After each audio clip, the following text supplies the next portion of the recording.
সুতরাং জানাজার নামাজ ইমামের পিছনে পড়তে হয়। আপনি নিয়ত করবেন, হে আল্লাহ তাআলা, আমি এই মাইয়েতের 4 তকবীরের জানাজার ফরজে কিফায়ার নামাজ কিবলামুখী হয়ে পড়ার নিয়ত করলাম। অতঃপর আপনি নিয়ত করে হাত তুলে আল্লাহু আকবার বলবেন এবং এই আল্লাহু আকবার বলে হাত বেঁধে নেবেন। নাভির সোজাসুজি হাত বেঁধে সানা পড়বেন, সুবহানাকাল্লাহুম্মা ওয়া বিহামদিকা ওয়া তাবারাকা ইসমুকা ওয়া তাআলা জাদ্দুকা ওয়া জাল্লা সানাউকা ওয়া লা ইলাহা গায়রুক।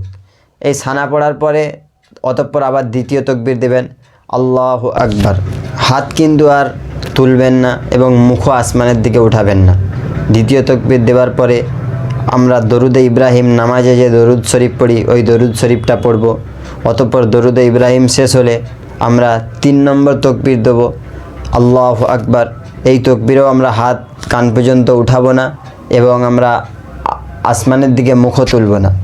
অতঃপর তৃতীয় তকবীরের পরে যে দোয়া হাদিস শরীফে এসেছে, আল্লাহুম্মা গফিরলি হাইয়িনা ওয়া মাইয়িতিনা ওয়া শাহিদিনা ওয়া গায়িবিনা ওয়া সগীরিনা ওয়া কাবীরিনা ওয়া যাকারিনা ওয়া উনসানা, এই দোয়াটি পড়বেন।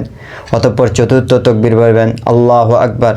অতঃপর 2 দিকে সালাম ফিরিয়ে দেবেন, আসসালামু আলাইকুম ওয়া রাহমাতুল্লাহ, আসসালামু আলাইকুম ওয়া রাহমাতুল্লাহ। আমরা জানাজার নামাজে যে তকবীর দেওয়ার সময় প্রত্যেক তকবীরে হাত উঠাই অথবা কেউ আসমানের দিকে মুখ করি, এটা কোনো করা যাবে না। শুধুমাত্র প্রথম তকবীরে হাত উঠাবেন।